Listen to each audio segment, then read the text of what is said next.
লিখলাম এভাবে তুমি লেখো, ঠিক আছে?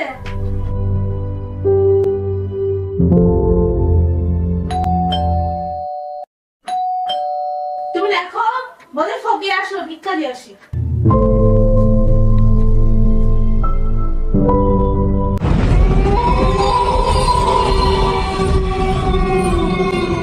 ওমা, আপনি কেডা? আমি তোর বন্ধু শয়তান। হা হা হা হা হা। তুই তো আমার জন্যই সব খারাপ কাজ করিস। আমি তোকে আমার পথে রাখবো, সব খারাপ কাজে তোকে লিপ্ত করবো। হা হা হা হা হা। আয় আমার কাছে বস, আয়। আম্মু, আম্মু, হ্যাঁ বাবা, কি হয়েছে?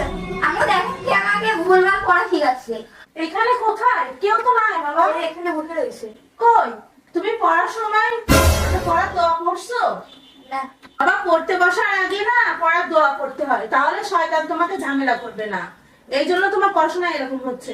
তুমি পড়ার আগে রাব্বি জিতনি ইলমা বলো, দেখবা আর শয়তান তোমার কাছে ভিড়বে না।